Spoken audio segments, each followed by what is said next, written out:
So magandang araw boss. Ito yung mga signage dito sa MTR dito sa Central sa So ayan yung mga signage na pwede mong sundan kung saan ka pupunta bago ka sumakay ng MTR na tinatawag din dito.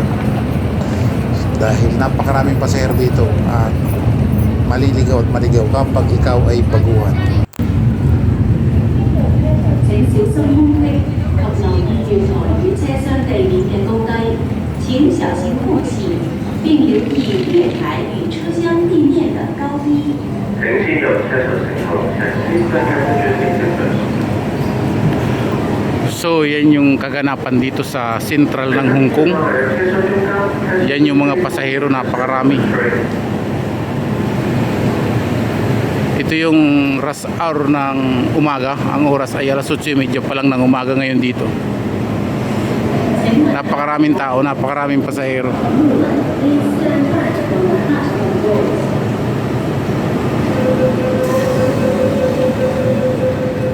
So ayan yung biyahe na yan papunta ng ano yan, Taiwan.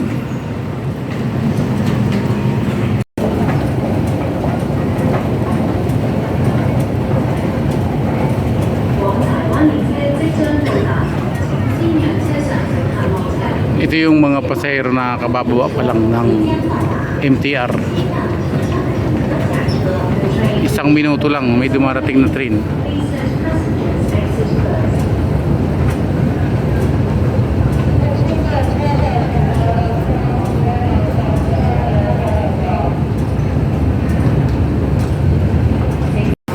So ayan yung kaganapan, ito yung pinaka-hallway dito sa Central Hong Kong sa MTR.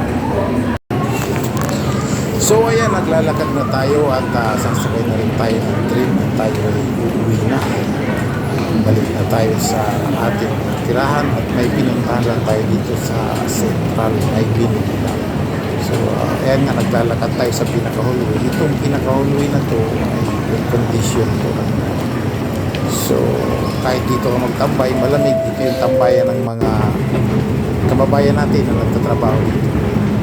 So dito pababa na nga tayo at sasakay tayo ng biyahe. So ito yung magkabilaan na train, puro biyaheng Chinwan. So dito tayo sasakay sa biyaheng Chinwan at bababa tayo ng TST.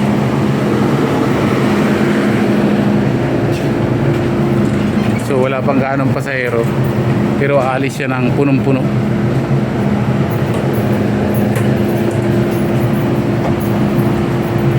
Ito yung sa kabilang side. Ito yung sa kabilang side.